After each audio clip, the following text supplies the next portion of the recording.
Hi everyone, this is part 2 of 57 things that I've learnt in my 57 years.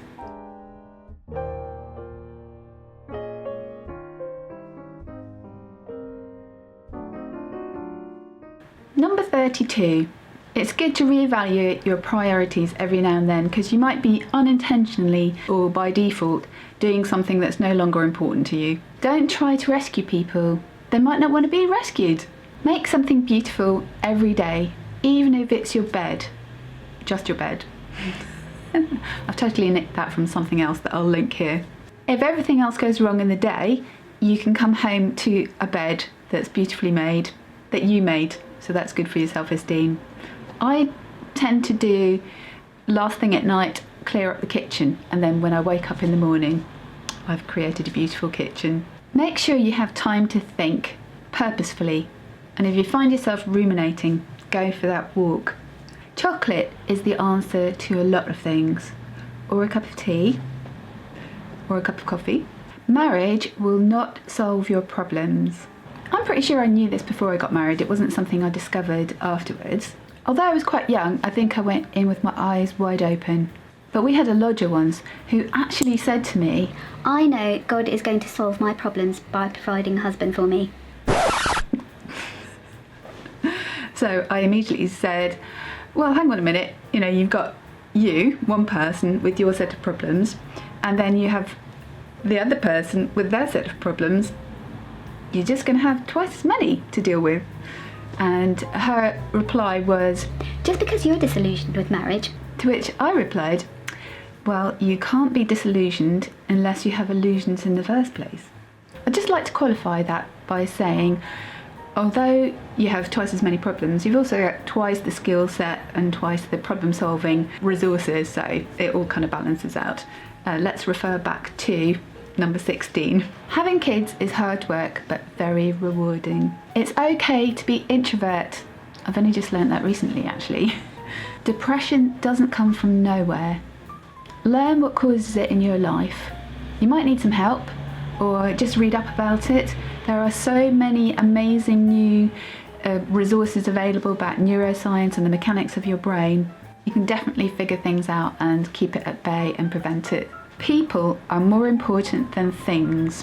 If people do or say things with the purpose of making you feel bad about yourself, don't feel bad about yourself. Recognise that it's them. They must feel bad about themselves or something that they're doing, and they're trying to make you feel bad to make themselves feel better.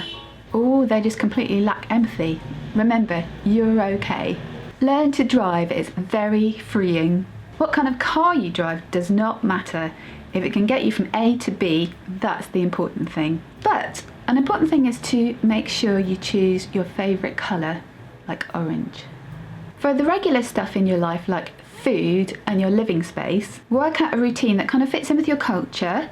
So like breakfast, lunch, tea, mid-morning snack, mid-afternoon snack, so that you never have to think about it and you are just on autopilot. Do a weekly shop so that you're not constantly going to the shops and having to think about it and make choices about it.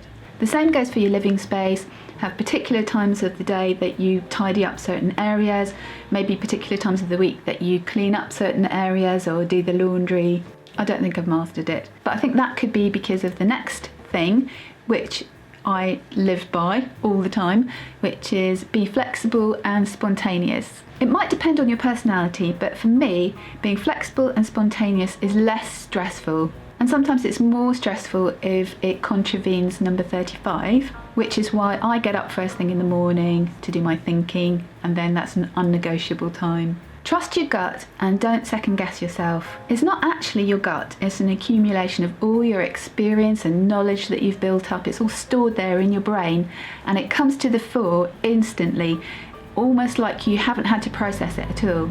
I've done another video about this actually, which I'll link here. Attending to your own well-being first benefits the other people that are dependent on you. It's a bit like the demo and the videos that you have for the safety procedures on aeroplanes, where the masks drop down and they say put your own mask on first before somebody that you're responsible for. Because if you put the mask on your kid without putting your mask on and then you pass out, then you're both in trouble. Make sure you get enough sleep. You might think you can pull all-nighters, and you probably could when you were younger. But even young people emotionally fragment when they haven't had enough sleep. Get dressed for the day when you first get dressed. Choose your clothes, do your hair and makeup if that's relevant, to be ready for anything, in a sort of very low maintenance way as well. But you can make things more appropriate for different situations with different accessories. Be hospitable rather than entertain. You can make your place look immaculate, have amazing flower arrangements, provide a cordon bleu meal, but is that going to make people feel comfortable? Are they going to be afraid to touch anything or sit down? Are they going to be really intimidated? My philosophy is your place should be at the right level of messiness to make them feel comfortable, but that they're doing really well with their place. Build up their self-esteem. Make sure your messiness is not a health hazard.